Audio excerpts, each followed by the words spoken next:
Welcome to my Dakugam. 안녕하세요 여러분. 조경영입니다. 오랜만에 돌아왔는데요. 독서 팟캐스트? 그냥 책 팟캐스트로 돌아왔습니다. 그래서 오늘 다뤄볼 책은 직접 자본론입니다. 모든 사람이 디자이너가 되는 미래. 마스다 무네야키가 쓴 민음사에서 나온 책이고요. 갑자기 책 팟캐스트를 하게 된 이유는 좀 책을 많이 읽고 싶거든요. 많이 읽고 기록을 하고 싶은데 안 읽어요. 그래서 솔직히 팟캐스트도 계속 하고 싶었는데 아이디어도 없고 뭘 해야 될지도 모르고 고민이 많아가지고 책도 읽고 싶은데 책 안 읽게 되고 그래가지고 책 팟캐스트를 하면은 책이라도 좀 읽지 않을까 싶어서 이렇게 책 팟캐스트를 시작했습니다. 영상 제목에 강경 직렬 독서라고 해놓은 거는 이제 제가 그냥 웃자고 한 거고요. 사실 제가 직렬 독서 하는 사람이긴 해요. 이유는 병렬 독서를 못해서입니다. 병렬 독서를 싫어하는 게 아니라 제가 병렬 독서를 잘 못해요. 병렬 독서를 하면은 약간 다른 사람 말 듣다가 갑자기 이 사람 말을 들어야 되는 것 같아서 집중이 잘 안 되고, 약간 좀 혼란스러운, 이게 뭐라고 설명을 해야 되지? 그냥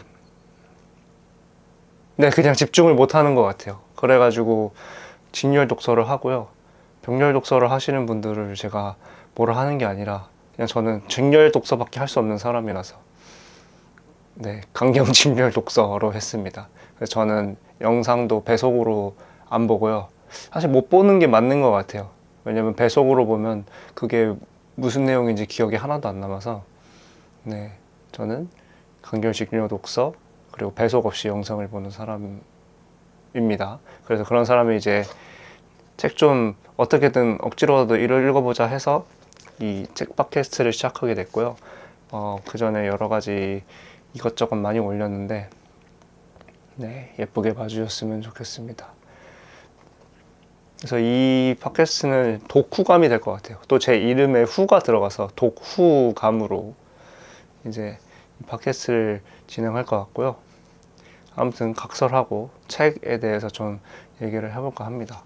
저는 도서관에서 책을 빌리는 걸 좋아해서 사지 않는 이유는 집에 공간이 없더라고요.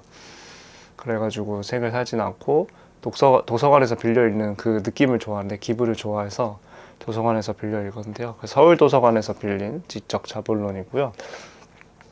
사실 이 책을 고르게 된 이유는 원래부터 읽고 싶었어요. 궁금하긴 했었어요. 근데 제가 뭐 다른 팟캐스트를 듣거나 뭐 영상 같은 거를 보면은 지적자본론이 이제 뭐라 그럴까요? 예시로, 레퍼런스로 많이 나오는 걸 봐가지고 저거 한번 읽어봐야 되는데 언제 읽지 하다가 그래 이번에 팟캐스트 찍기로 결정을 했으니까 해보자, 찍어보자가 아니죠, 읽어보자 라는 생각으로 지적자본론을 읽게 되었습니다.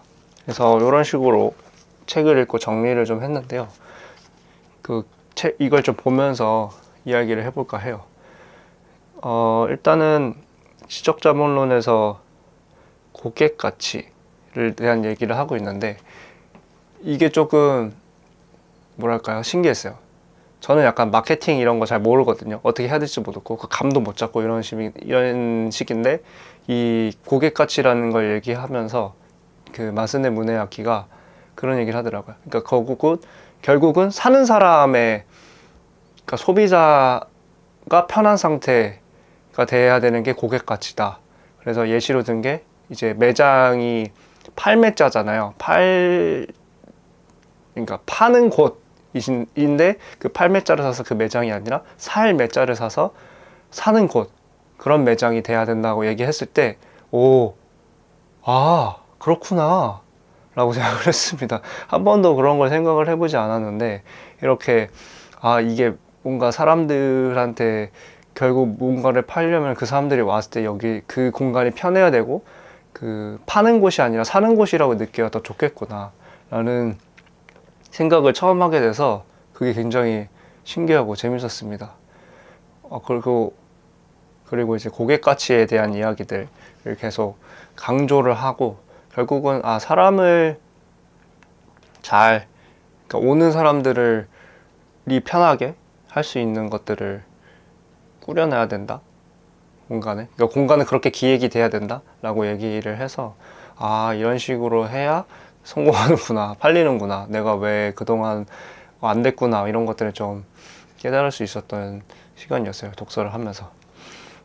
그래서 이거 보면서 또 느낀 게, 먼저 줘야 되는구나. 저는 이제 항상 그런 식으로만 생각했거든요. 내가 뭔가를 얻고 나면 그걸 사람들한테 줘서 그걸 사람들이 좋아해 주겠지?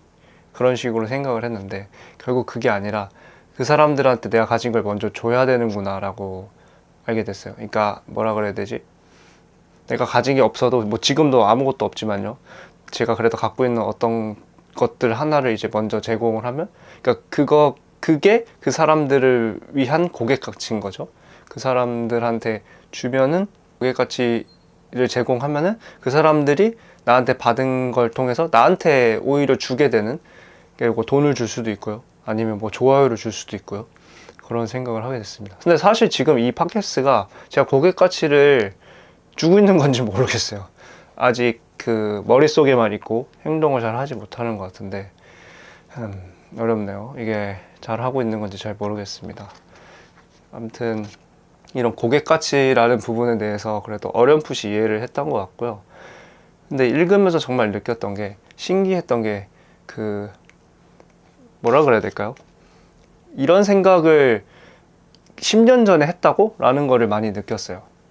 그 인스타그램에 들어가면은 치타야 서점에 대한 이야기가 많이 나오더라고요. 이제 예시로 많이 들어지고. 그리고 치타야 서점이, 저도 이번에 알게 됐는데, 이 지적자본론을 쓴 마스다 무네키가 있는 회사에서 기획한 이제 공간이라고 합니다. 그래서 다른 서점이나 도서관이랑 다르게 서점이 구성이 되어 있고, 좀 더 오는 사람들이 쉽게 라이프 스타일을 제한을 받고, 음악, 영상, 책 같은 거를 제한하는 라이프 스타일에 맞게 해서 구매를 할 수 있는 그런 공간이라고 이제 책에서 읽었는데요. 그런 게, 이 치타야 서점이 일본에서 엄청 성공을 거뒀다고 합니다, 그 방식이. 그래서 그런 성공 사례로서 인스타그램에 어떤 그런 레퍼런스 랄거 할까요? 어떤 그 창업이나 비즈니스나 콘텐츠나 그런 거를 어떻게 하면 더 잘 만들고 잘 전달할 수 있을까를 같이 고민해주는 계정들이 있는데, 그 계정에서 몇 번 다루는 게 봤는데, 그때는 그냥 치타야 서점이 그냥 치타야 서점이 유명하고 잘 된 거니까 그냥 그렇게 살아야 되는구나, 그렇게 하면 되는구나 라고 이제 얘기를 한다고 생각을 했는데, 이제 막상 책을 읽어보니까 그게 아니라, 여기서 말하는 그 기획을 어떻게 할 거고, 그 다음에 고객 가치를 어떻게 전달을 할 거고, 그런 거를 고민을 해서 결과물이 나왔다는 거를 알게 되니까, 이제 전에 봤던 다른 게시물에서도 왜 그렇게 얘기했는지 확실히 잘 이해가 되었습니다. 그래서 되게 저같이 마케팅 잘 모르고 어떻게 해야 될지 감도 못 잡겠고, 사람들이 이게 중요하다고 얘기하는데 그게 왜 중요한 건지 모르겠는 분들이 계신다면은, 물론 이제 다들 잘 아시겠지만, 계시면은 이 책을 한번 읽어보시면 좋을 것 같다는 생각을 했어요. 브랜딩이나 창업이나 이런 거에 관심은 있지만 왠지 파는 거에는 소질이 없다? 전달하는 거에는 뭔가 잘 모르겠다? 라는 생각이 드시는 분들은, 그러니까 저도 그런 케이스인데, 읽어보시면은 되게 깨달음을 많이 얻는 순간이었던 것 같아요. 제가 이걸 읽고 여자친구한테, 사실 고객 가치는 팔 몇 자를 써서 매장을 하는 게 아니라 살 몇 자를 써서 매장을 하는 게 그게 고객 가치라는 거래. 근데 여자친구가 약간 아직 잘 몰랐냐는 식으로 얘기를 하는데, 남들은 다 잘 알고 있구나, 나만 몰랐구나, 이런 생각이 딱 들더라고요. 그래서 더 책을 많이 읽어야겠다, 알아야겠다 라는 생각이 들었습니다. 또 이걸 책을 읽으면서 좋았던 거는, 이게 사람마다 스타일이 다 다를 것 같은데요, 이건 책 이야기가 책 내용이 아니긴 한데요. 지금 제 개인적인 경험인데, 저 같은 경우에는 이 그러니까 책이라는 것을 읽으면은 그 어떤 주제에 대해서 좀 더 잘 이해하게 되는 것 같아요. 그게 책에서 막 설명이 잘 되어 있다, 좀 더 친절하다 이런 걸 떠나서 책을 읽으면 이제 생각하는 시간이 주어지잖아요. 강제로 이거를 이제 이해를 하고 어떤 문장을 보고 사례를 보고 혼자서 생각을 하고 이건 좀 아닌 것 같은데 라고 생각하기도 하고, 아니면 이거 너무 신박하다 신기하다 라고 생각하는 경우도 있는데, 그런 과정을 거치면서 저만의 이제 답이라고 해야 될까요? 아니면 저만의 이제 결론, 정리된 값 같은 거를 이제 얻을 수 있게 된 거야, 책을 읽을 때는. 그래서 뭐 사실 고객가치라는 단어 자체를 이 책에서 처음 보지는 않았어요. 막 여기저기 게시물에서 많이 봤는데, 뭐 팟캐스트나 영상으로도 봤는데 알게 됐는데, 그때는 여기서 내용 나온 거 그대로 그 영상이나 다른 게시물에서도 알려주거든요. 근데 이해를 잘 못했어요. 그냥 약간 뜬구름 잡는 느낌처럼만 받아들였어요. 그분들이 잘 설명 못했던 게 아니라, 그분들이 그 게시물을 보거나 영상을 보는 것이 저한테는 약간 좋은 학습 방법이 아닌 것 같은 그런 거죠. 그런 느낌인가. 근데 이제 책을 읽으니까 제가 이해하기 편한 방법으로 제가 머릿속에서 생각할 수 있는 경험을 할 수 있었어요. 그래서 책을 읽어야겠다. 뭔가 내가 궁금한 대상이 있으면은 책을 읽어서 그거를 통해서 습수를 해야겠다는 생각이 들어서, 이 지적자본론 읽어야지만 했다가 드디어 읽게 된 이 지적자본론을 그래도 어느 정도 이해할 수 있게 돼서 너무 즐겁다 이런 생각이 들었습니다. 이런 비하인드 스토리가 있었고요. 독서 관련한 비하인드 스토리가. 그 다음에 또 말씀드리고 싶은 거는, 이 재밌었던 게 자유와 부자유에 관한 내용이었어요. 자유가 이제 이건 제가 써놓은 거라서 조금 책이랑 다를 수 있는데, 읽으면은 자유가 이제 나로부터 시작되는 일, 시켜서 하는 일이 아니라 내 안에 동기로 생각으로 하는 일이라고 일단 제가 적어놨어요. 그렇게 생각이 들어가지고 설명하신 걸 읽고, 그래서 또 든 생각이, 내가 선택한 직업이라도 그 안에서 일하는 방식이 단순히 누군가의 말을 따라 움직인다는 것은 자유가 아니다. 그래서 자유는 어렵다. 자유에는 에너지가 든다. 그래서 다들 관리받기를 원한다. 그래서 자유는 개척하는 일이며 새로운 것을 찾아내는 일이다. 관리받는 곳에서는 자유가 없다. 이 저자가 얘기할 때 자유라는 것이 굉장히 어렵다고 얘기를 하더라고요. 이 자유가, 우리가 누리는 자유가 있잖아요. 뭐 내가 일하고 뭐라 그럴까? 내가 그 직업을 선택하고 그런 자유, 내가 뭘 먹을지 정할 수 있고 그런 자유가 있는데, 이제 일을 할 때의 자유는 사실 지금 저같이, 제가 이제 30살인데 30대 분들은 뭔가 관리 직급에 많이 계시지 않잖아요. 물론 이제 능력이 출중하셔가지고 관리직으로 계신 분들도 있겠지만, 대부분은 40대나 50대 분들이 이제 관리자로 계시면서 그 일을 하달해 주시거나 어떤 가이드라인을 짜주시거나 그렇다고 생각을 하는데, 그러면은 그 관리를 받게 되잖아요. 이제 직급이 낮은 직원들은 관리를 받게 되고, 근데 그렇게 관리를 받게 되는 과정에서 내가 스스로 자유를 가지고, 내가 동기를 가지고 뭔가 스스로 일을 하는 게 굉장히 어렵다. 이게 어려울 거라는 생각이 들었어요. 왜냐면은 결국 일을 찾아서 해야 되는 거고, 뭔가 계속 새로운 일을 확장해 나가서 해야 되는 건데, 그렇게 되면 당연히 에너지가 많이 들 수밖에 없고, 그래서 저자가 말하기를 많은 사람들이 그렇게 자유를 가지고 일을 하는 것보단 관리를 받기 원한다. 좀 어떻게 보면 안 좋은 말로 하면은 그냥 쉽게 말하면 시키는 것만 하길 원한다라고 이해할 수도 있을 것 같아요. 근데 이 저자는 그런 것보다는 스스로 이렇게 뭔가 일을 찾아서 하고, 뭔가 내가 가고 싶은 방향에 있으면 그거를 도전을 하고, 그런 식으로 하는 게 일에서의 자유다라고 얘기를 했다고 저는 이해를 했습니다. 그렇게 이해를 했는데, 물론 한 번 읽은 거라서 오류가 있을 수 있을 것 같아요. 지금 말하면서도 약간 잘 모르겠다는 생각이 들긴 한데, 아무튼 그런 생각을 했고요. 또 얘기했던 게 이제 부자유. 부자유는 선택이 줄어든 곳. 대형 복합 문화 공간이 자신의 지역에 없는 사람은 자신의 일정에 대한복합 문화 공간이라는 선택지가 없다. 지금 이거 읽는 거는 책에 있는 내용이 아니라 제가 책을 읽고 생각한 거를 쓴 글이에요. 이런 선택의 부재는 부자유를 의미한다. 선택할 수 없다는 것은 자유롭지 못한 것이다. 그런 의미에서 역체감은 내가 누려왔던 자유를 상기시킨다. 어쩌면 사람이 권력에 목숨을 거는 이유는 그런 것이 아닐까? 사람의 생명을 좌지우지할 수 있는 자유이자 권력을 가졌다가 이제는 누군가의 자유이자 권력에 의해 내 목숨이 좌지우지된다면 그 역체감은 굉장히 고통스럽게 다가갈 것 같다. 여기서 이제 사례를 들었던 권력은 현 시대의 권력이 아니라 과거 왕정시대의 권력을 상상하면서 쓴 글이에요. 왜냐하면 그 당시에는 왕이 모든 권력을 가지고 있고 사람 목숨도 쉽게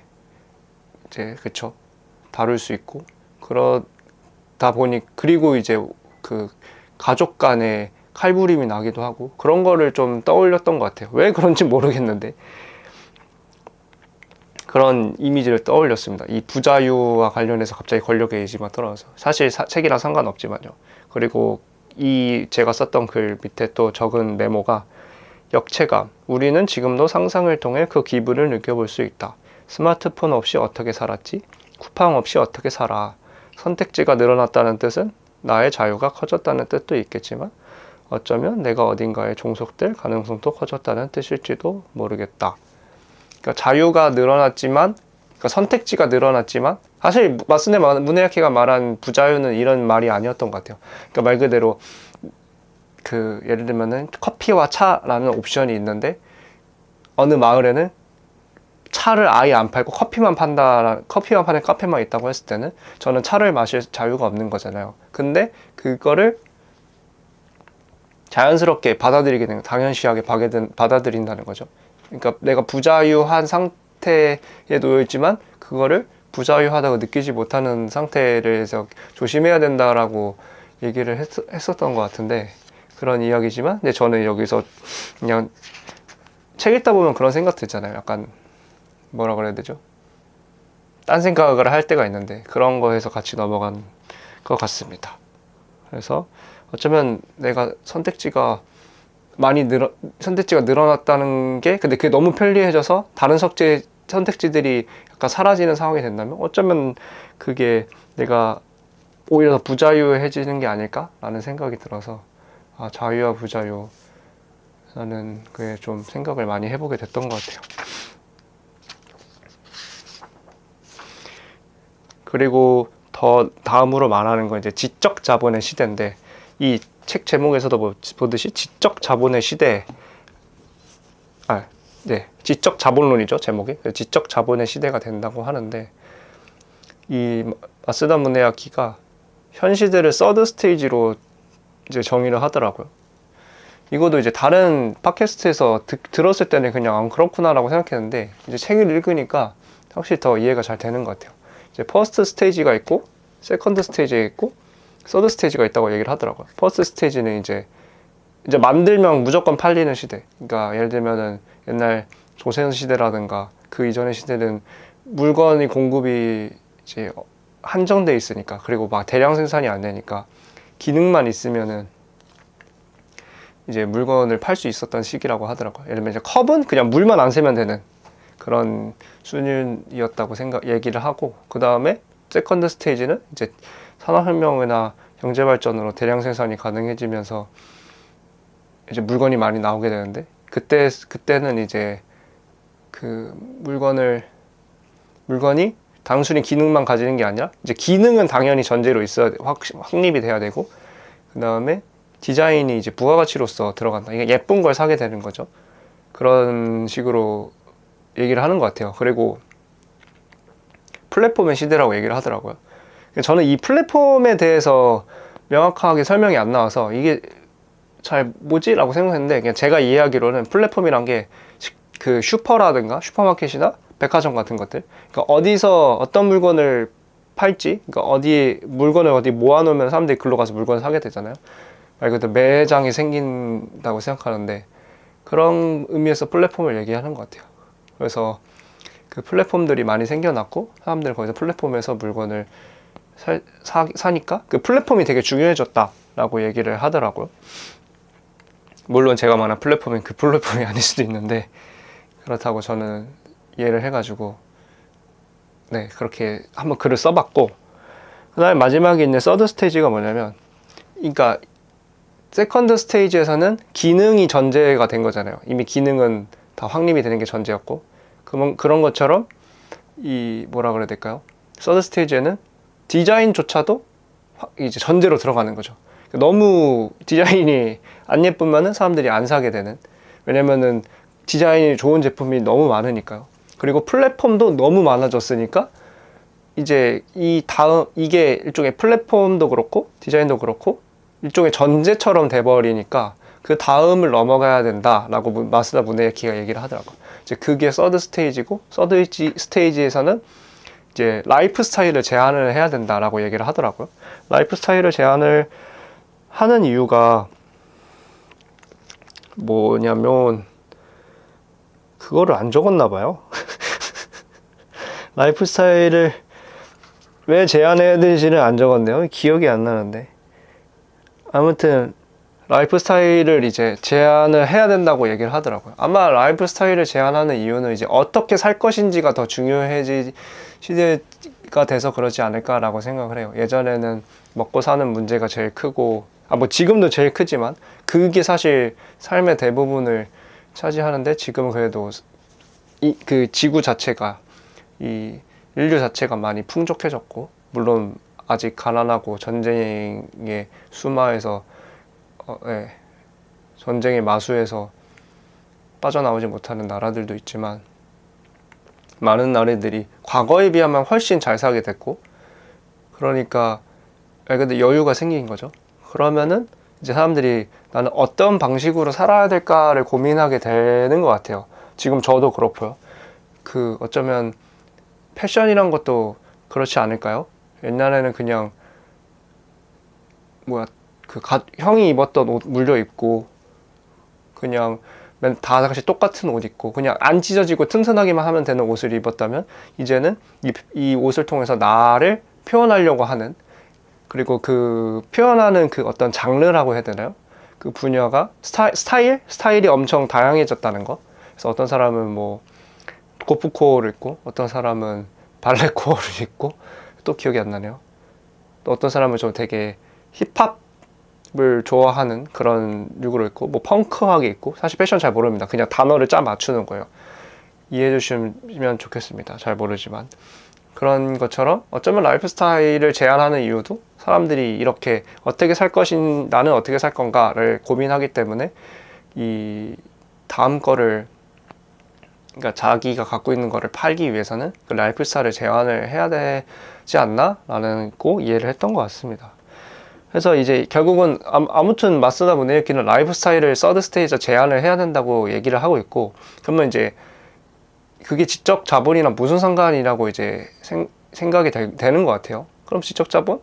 근데 그 얘기를 이제 마쓰다 무네유키가 하는 것 같습니다. 그래서 하는 거 같은 게 아니죠. 하고 있는데, 그게 왜 그러면 이제 라이프 스타일을 제한하기 위해서는 어떻게 해야 되는지에 대한 고민이 따라오는데, 그게 이제 취향과 보는 눈, 경험, 감각이 필요하다고 얘기를 해요. 예를 들면은 내가 서핑과 관련한 라이프 스타일을 제안을 하려고 하는데, 서핑을 해본 적도 없고 관심도 없다면은 관련해서 라이프 스타일을 제안을 할 수 없을 거 아니에요.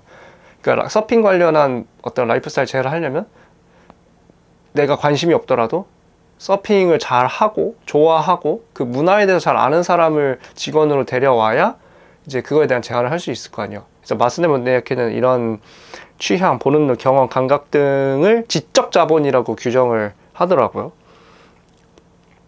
그래서 라이프 스타일을 제한하려면 회사는 지적 자본을 이제 갖춘 인재를 채용해야 된다. 그리고 뭐 인재 관련해서 인재 양성도 해야 된다라고 얘기를 하더라고요. 그러니까 예전에는 이걸 또 얘기 드리면, 그러니까 세컨드 스테이지에서는 돈으로 하는 사업이라고 할까요? 그러니까 플랫폼을 건설하려면, 건물을 지으려면 돈이 많이 필요했던 거죠. 그러니까 돈이 없으면 결국은 이 사업이 안 돌아가는, 백화점을 짓는데 콘크리트나 철근을 사야 되는데 그걸 다 돈으로 하는 걸까? 그래서 하지만 현재는 라이프스타일 제한하는 식으로 바뀌어가기 때문에 제가 설명을 잘 하고 있는지 모르겠는데 아무튼 과거에는 이제 플랫폼을 짓기 위해서 재무자본이 필요하다. 그러니까 돈으로 굴러가는 사업, 돈을 벌고 돈을 쓰고 그리고 그 돈이 많아야 사업이 잘 굴러간다. 그게 필수다. 그래서 재무자본의 시대라고 했는데 이제 서드 스테이지는 약간 서드 스테이지 이러니까 자꾸 에반게리온 얘기하는 것 같은데 잠깐 다시 집중해 보겠습니다. 네, 서드 스테이지에는 지적 자본이 중요해졌다. 왜냐하면 라이프 스타일을 제한해야 되니까. 그래서 과거에는 재무 자본이지만 이젠 지적 자본으로 넘어가야 된다. 지적 자본이 중요해졌다. 지적 자본의 시대다. 그래서 지적 자본론을 썼다라고 얘기를 하더라고요. 그래서 근데 좀 이 말이 이제 동의하게 되는 이유는 결국은 왜냐면 재무자본이 예전에 또 다른 돈을 불러다 주는 건데 현재는 그거보다는 그거의 비중이 낮아들고 오히려 지적자본이 그러니까 나에게 새로운 기회나 현금을 가져다 주기 때문에 당연히 지적자본이 중요해지지 않았을까라는 생각이 듭니다. 왜냐면 많은 사람들이 라이프 스타일 제한을 하고 있고 브랜드라는 것들이 많아졌잖아요. 그 브랜드라는 것들이 계속 라이프 스타일을 제한한다고 생각을 해요. 뭐 이렇게 살아보세요. 이런 게 멋진 삶이에요. 뭐 이렇게 얘기를 하는 것도 있고.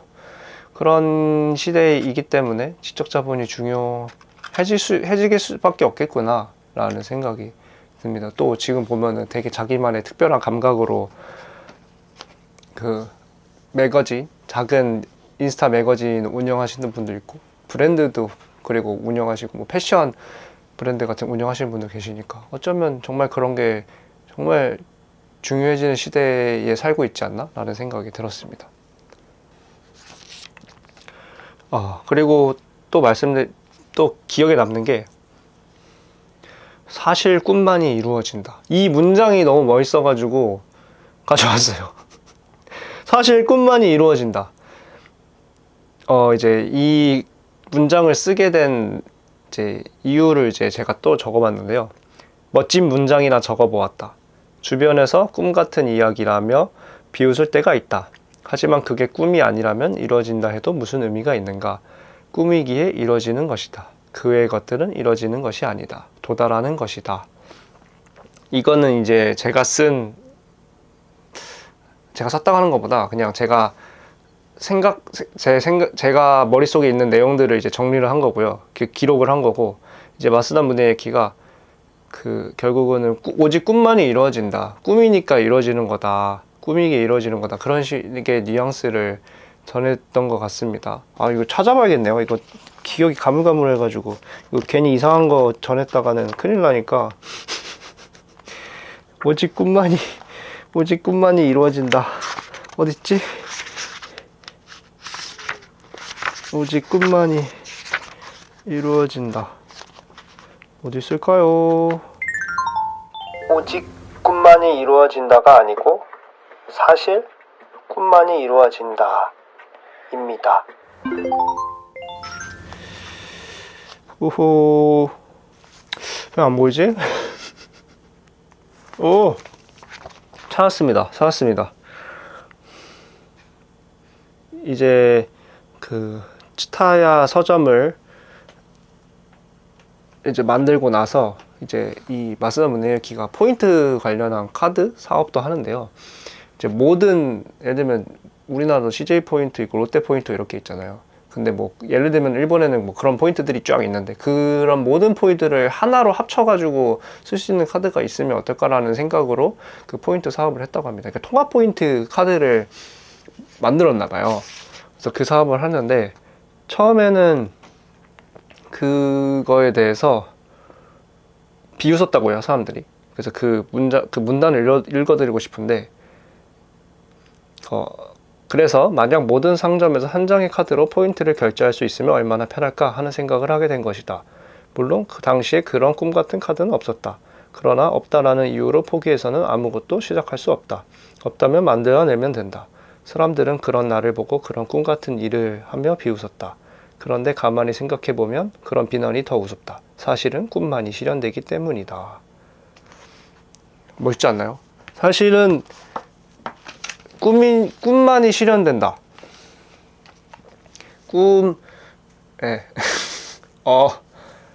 그러니까 여기서 제가 꿈이기에 이루어지는 것이다. 그러니까 이건 제가 쓴 글이니까 꿈이기에 이루어지는 것이다. 그 외의 것들은 이루어지는 것이 아니라 도달하는 것이다.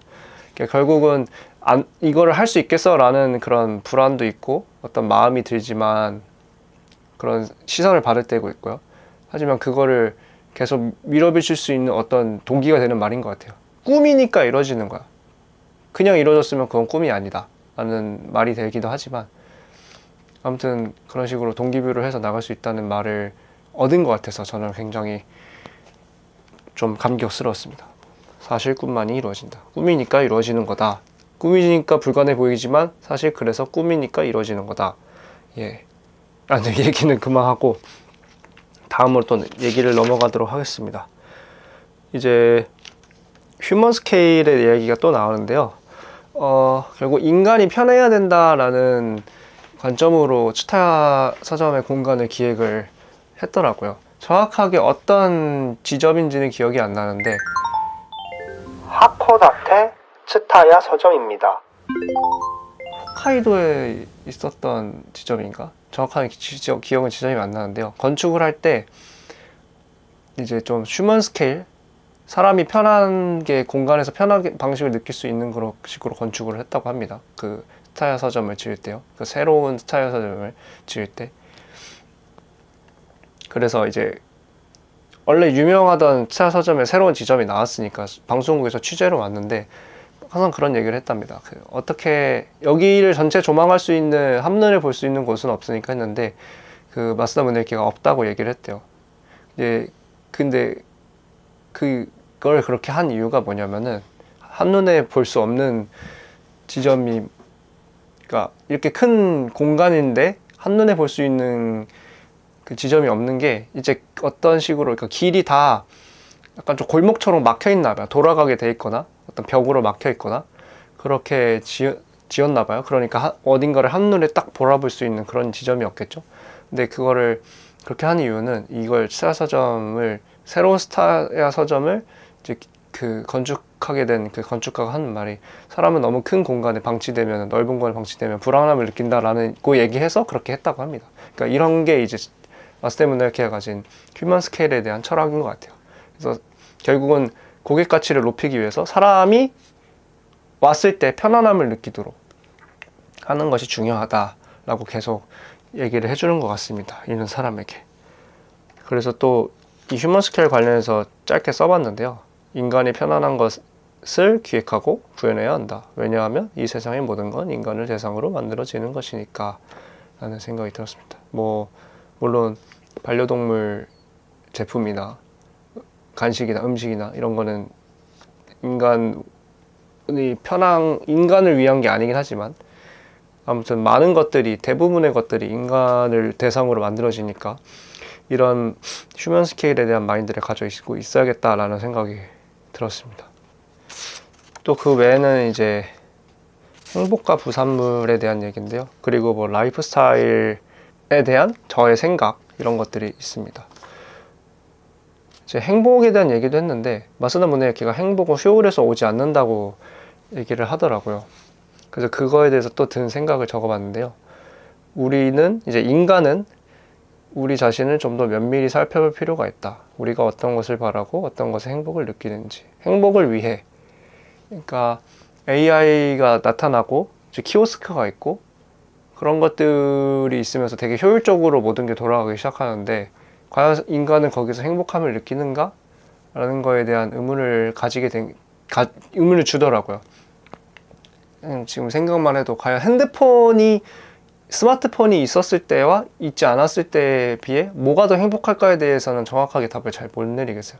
어쩌면은 이게 저의 유년 시절이라 그럴 수도 있지만 스마트폰이 없었던 시대가 좀 더 행복하지 않았나? 라는 그런 시대에 들고 지금은 너무 비교하게 되고 정보가 너무 많고 시끄러우니까요. 하지만 츠타야 서점이 휴먼 스케일로 일부러 그 넓은 공간을 비용적인 측면에서는 비효율적으로 건축을 했기 때문에, 그런 이유도 그렇게 건축을 했던 이유가 어쩌면 이런 인간의 행복을 위해서 그렇게 하지 않았나 싶습니다. 그래서 그런 얘기가 많더라고요. 츠타야 서점 근처에 와서 거기에 있는 이제 정원을 걷고 나무에 옆에 서 있다가 불어오는 바람을 맞고 사람은 그런 데서 행복을 느낀다라고 얘기를 했는데, 어쩌면 그게 맞는 것 같아요. 저도 그냥 컴퓨터 앞에 앉아 있는 것보다, 물론 지금 일을 막 따로 하고 있는 건 아닌데, 이제 생각을 해보면 컴퓨터 앞에 앉아 있는 것보다 나가서 산책을 하고 이제 손에 이제 맛있는 음료나 음식을 들고 걷으면서 친구랑 얘기를 하고, 이제 해가 이제 조금씩 지면서 이제 저녁이 돼가는구나 이런 거를 느낄 때 행복감을 느끼는 것 같아요. 그리고 이제 계절의 변화를 느끼고 시원한 바람이 불어오고 이런 것들, 사실 그런 게 효율적이지는 않잖아요. 인간의 삶에서 효율적인 과정은 아닌데, 그런 게 행복을 결국 준다는 건, 효율과 행복은 어쩌면 사실 다른 말이긴 한데 같은 방향을 보고 달릴 수는 없지 않나? 라는 생각도 들었습니다. 그리고 부산물에 대한 얘기를 또 하는데요. 이제 사업을 뭐 해서 나오는 이게 또 기억이 안 나는데요. 그러니까 마쓰데무네야키가 부산물이 이제 뭘 했을 때 부산물이 나오는데, 그게 때때로 이제 기획했던 내가 만들었던 거, 그러니까 산물보다 더 큰 효과를 가져오기도 한다고 얘기를 하더라고요. 이게 또 찾아봐야 될 텐데, 이걸 안 적어놔가지고 찾아야 돼.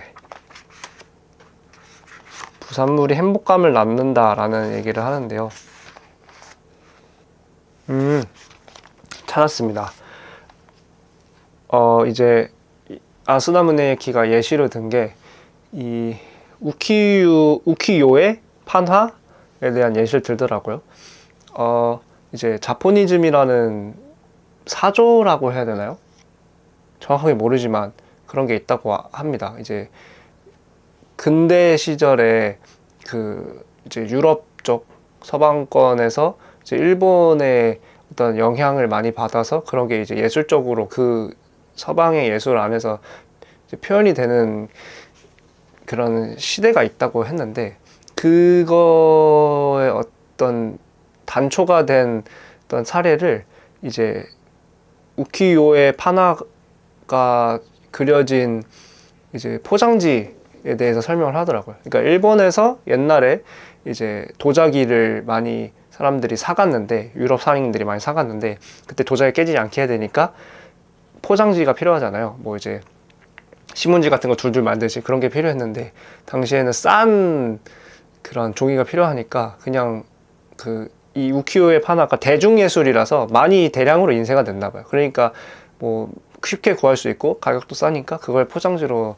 썼나 봅니다. 이제 근데 도자기가 유럽에 도착하고 나서 도자기만 간 게 아니라 이 포장지인 우키요의 판화 종이도 같이 가는 거 아니에요? 근데 그게 결국에는 일본의 예술이 유럽 예술에 영향을 끼친 단초가 되었다라는 식으로 이제 얘기를 했습니다. 이제 결국은 근데 이제 여기서 무네야키가 말하고 싶은 거는, 사실은 도자기가 산물이고, 그러니까 도자기가 메인이고, 우키요에가 찍힌 이 종이가 부산물이었는데, 오히려 이 부산물이 더 큰, 그러니까 일본의 입장에서는 굉장히 자랑스러워할 만한 결과죠. 일본의 예술이 당시 열강이던 유럽의 예술에 큰 영향을 미쳤다니. 그러니까 결국 부산물이 메인 산물보다 훨씬 더 큰 영향을 끼친 사례가 나타나다니 라는 얘기를 하고 있더라고요. 그런 것들을 이제 마쓰다 무네야키가 하는 비즈니스에도 고려를 하나 봅니다. 그 내용을 이제 왜 그러냐면, 이제 이런 생각을 하게 된 이유는 내가 지적 자본론에 다룬 내용의 대부분이 부산물이기 때문이다. 앞으로의 비즈니스에서는 디자인이 중심적인 가치를 점하게 될 것이라는 인식도, 또 편안함을 바탕으로 상업시설의 이노베이션을 일으키려는 발상도 전부 다이칸 야마 츠타야 서점의 완성이 내게 안겨준 부산물이다. 그러니까 아스달 무네야키가 이 책을 쓸 수 있었던 이유도 이 츠타야 서점 처음이 아닌가? 아무튼 츠타야 서점을 죄송합니다. 잘 몰라가지고. 다이칸야마 츠타야 서점은 츠타야라는 이름을 가진 첫 번째 서점은 아니라고 합니다. 다만 츠타야의 새로운 비전을 보여주기 위해 만든 첫 번째 츠타야 북스 T사이트 플래그십이라고 보는 것이 맞다고 합니다. 츠타야의 역사 1. 1983년 일반 츠타야 1호점 대여점 중심 2. 2003년 록봉기 츠타야 서점 등 라이프스타일형 실험 시작 3. 2011년 다이칸야마 T사이트 개관 오늘날 사람들이 떠올리는 감성 츠타야의 원형이 탄생 출처는 챗GPT를 통해 알아냈습니다. 츠타야 서점을 그러니까 운영하면서 얻게 된 부산물이라는 거죠. 그리고 그 부산물이 이제 휴먼 스케일 앞서 말했던 휴먼 스케일 연결되면서 행복이라는 부산물이 나와야 된다라고 얘기를 하는 것 같아요. 근데 그 점에 되게 공감을 했어요. 이제 행복은 효율에서 오지도 않고 어쩌면 예상치 못한 부분에서 행복이 나타나기 때문에 그런 부산물을 기대를 하고 그게 더 큰 영향을 끼칠 수 있고 그리고 부산물을 만들려면은 메인인 산물을 만들어야 된다라고 얘기를 하더라고요. 저도 그거에 대해서 되게 뭔가 공감을 해서 관련 이제 제가 생각한 거를 조금 끄적여 봤는데요. 이제 부산물은 때때로 산물보다 더 큰 효과, 여기서 효과를 이제 행복도 포함된다고 제가 이렇게 표시를 해놨는데 더 큰 효과, 행복을 가져오기도 한다. 그래서 산물을 만들어야 한다.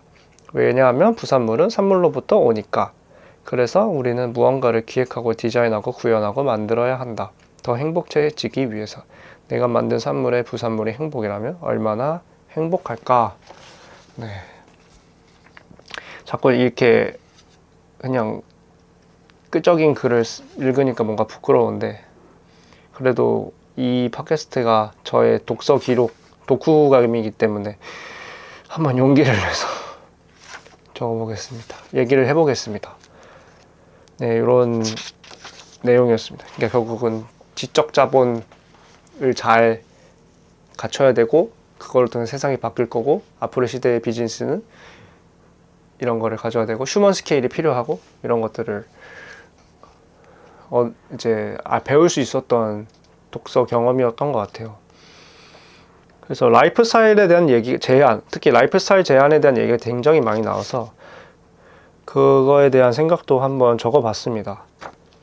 물론 이상할 수 있는 글이지만 뭔가 이제 이거 들으시는 분들도 이거를 읽으면 본인만의 이제 라이프 스타일 제한에 대해서 방법을 좀 찾을 수 있지 않을까? 단초가 되지 않을까? 그런 생각이 들어서 제안은 이렇게 생각을 했는데 아마 읽으시면 더 좋은 생각을 하실 수 있지 않을까 생각이 싶어요. 그래서 관련해서 뭔가 조금이라도 도움이 되지 않을까 싶어서 한번 얘기를 해보겠습니다. 라이프 스타일 제안. 츠타야 서점도 아이폰도 어떤 라이프 스타일을 제안하기 위해 만들어진 것이다. 그런 의미에서 아이디어는 늘 우선한다. 내가 제안하고 싶은 라이프 스타일이라는 아이디어가 항상 우선한다. 그리고 어떤 라이프 스타일을 제안하기 위해서는 굳이 새로운 것을 만드는 것이 아니라 장르나 분야에 상관없이 다양한 것들을 조합해서 제안할 수 있다. 예를 들면 서적 플러스 가전제품 플러스 음악 등등등. 라이프 스타일 아이디어의 예. 문화예술을 쉽게 더 자주 즐기고 싶어. 우리 모두 소통을 좀 더 했으면 좋겠어. 그러면 이랬을 때 내가 제안하고 싶은 라이프 스타일은 무엇인가? 라는 고민을 하게 됐습니다. 뭔가 나 브랜드를 만들고 싶어 라는 생각을 자주 했는데요. 내가 무슨 라이프 스타일을 제안하고 싶은지 제가 방금 쓴 글에 대한 맥락 아래서 내가 제안하고 싶은 라이프 스타일 무엇인가에 대해서는 한 번도 생각해 본 적이 없고 막상 생각을 해보니 잘 모르겠더라고요. 그래서 이건 정말 어려운 문제고 고민을 많이 해야 되는 문제라는 거를 느낄 수 있어서 시간을 좀 많이 갖고 이 문제에 대해서 생각을 해봐야겠다는 시간이 됐습니다. 만약 이런 거에 대비가 잘 되신 분들은 아마 이 지적 잡문을 읽으면 더 큰 결과물을 얻을 수 있지 않을까 싶기도 하고요. 또 이제 적은 글이 있는데 라이프 스타일 자체에 대해서 좀 더 생각을 해봤어요. 라이프 스타일 제한은 기울어진 땅 같다. 라이프 스타일 자체가 아니네요. 라이프 스타일 제한에 대한 또 다른 생각이네요. 죄송합니다. 라이프 스타일 제한은 기울어진 땅 같다. 제한을 하는 것은 사람들이 올라가 있는 땅을 살짝 기울여 놓는 것과 같다. 시간이 지나면 사람들은 중력에 의해 점점 기울어진 땅의 아래쪽으로 천천히 미끄러져 내려간다. 이런 식으로 라이프 스타일 제한은 세상을 바꿀 수 있다. 라이프 스타일 제한은 세상을 좀 더 나에게 잘 맞는 방향으로 바꿀 수 있다. 특정 라이프 스타일 제한이라는 아이디어를 바탕으로 기획되어 현실에 구현된 대상, 예를 들면 공간, 제품은 해당 라이프 스타일의 상징이자 랜드마크가 되어 사람들이 해당 라이프 스타일로 미끄러져 내려오게 만드는 땅을 더 기울게 만든다. 그런 사람들은 주르륵 하고 내가 제안한 라이프 스타일 위에 털썩 앉게 된다. 라는 이제 생각을 했습니다. 예.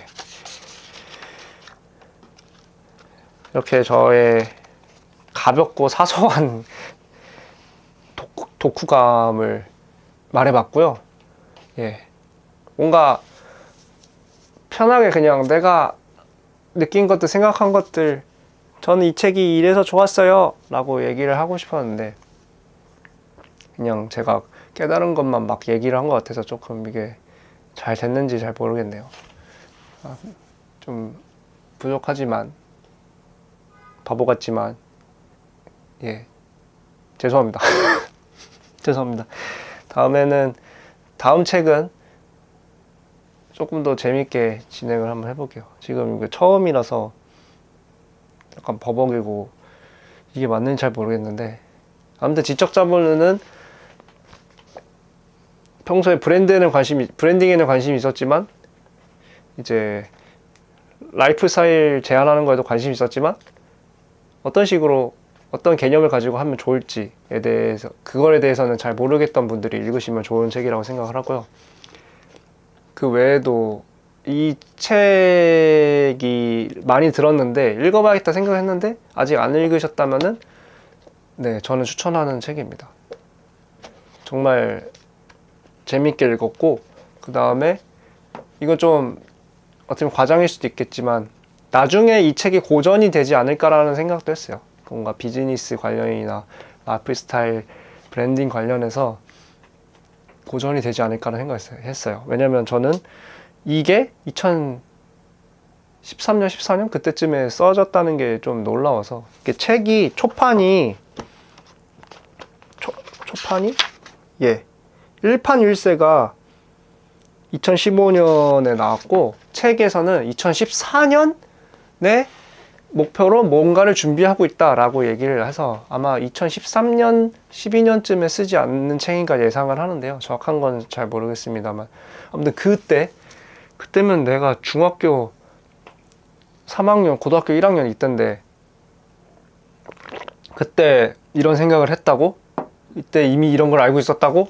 라는 게 너무 놀라웠고, 역시 똑똑한 사람은 남다르다라는 생각을 해서, 어쩌면은 지금보다 훨씬 전에 이런 생각을 했던 글이니까. 근데 이게 지금도 여전히 크게 영향을 끼칠 수 있다고 생각하거든요, 저는. 그러니까 나중에 고전이 될 수도 있지 않을까라는 생각을 했습니다. 그 외에 이제 이건 여담인데, 읽다가 한국 속담 표현이 하나 남아요. 아마 이제 번역가분이 독자들이 이해하기 편하게 한국 속담을 넣으셨는데, 이게 아니 깬 밤의 홍당무? 였나? 속담도 기억을 못하네. 아무튼 핸드폰 검색을 통해 알아냈습니다. 아닌 밤중에 홍두깨라는 표현이 나오는데요. 이거를 아마 일본식의 표현으로 이제 저자가 썼고, 그거를 당연히 한국 사람들이 이해 못하겠죠. 일본 사람들이 아니니까. 그래서 이제 아닌 밤중에 홍두깨라고 이제 한국식 표현으로 번역을 하셨는데, 이거를 이제 번역가분을 제가 뭐라 하려는 거 아니고, 저는 이게 정말 잘 된 번역을 생각합니다. 왜냐면 이걸 알 수가 없잖아요. 무슨 표현인지 모르고 그냥 엥? 이러고 넘어갔을 텐데, 이걸 이렇게 이해하게 해주셔서 너무 좋은데, 근데 읽다가 뭔가 너무 웃긴 게, 일본 사람이 쓴 것 같은 일본 말투라 그랬나? 일본식 말투라고 해야 되나? 그런 게 막 느껴지다가 갑자기 아닌 밤중에 홍두깨가 나오니까 약간 되게 일본 아저씨가 갑자기 한국 수덤을 냅다 말한 느낌이 들어서 보다가 너무 혼자 피식 웃었습니다. 아, 이거 너무 웃기다. 이게 번역이 너무 잘 됐는데 이게 그래서 너무 웃기다라는 생각이 들어서 여러분들도 만약에 이 책을 읽게 되시면 읽다가 한번 그 포인트를 보셨으면 좋겠습니다. 저와 같이 피식 웃으시지 않으면 역시 잘된 번역이군 하실지 잘 모르겠지만 저는 웃겼습니다. 네, 웃겼어요. 웃겼다고요. 아무튼 그렇고요. 이렇게 첫 팟캐스트, 독서 팟캐스트를 마무리하게 되는데요. 예, 예쁘게 봐주시고요. 책을 열심히 읽어보겠습니다. 이걸 핑계 삼아서라도 열심히 책을 읽어서 팟캐스트에 올려보도록 하겠습니다. 뭐라도 해야 책을 읽을 것 같아서 열심히 읽어보겠습니다. 여기까지 끝까지 들어주셔서 정말 감사드리고요. 복 받으실 거예요. 끝까지 보신 분들 감사합니다. 아무튼 다음 책으로 돌아오겠습니다. 강경직렬 독서였고요. 병렬 독서 사랑합니다. 다만 제가 못할 뿐입니다. 강경직렬 독서였습니다. 여러분, 다음 팟캐스트 언제일지 모르겠지만 책을 다 읽고 나면 다시 돌아오겠습니다. 감사합니다.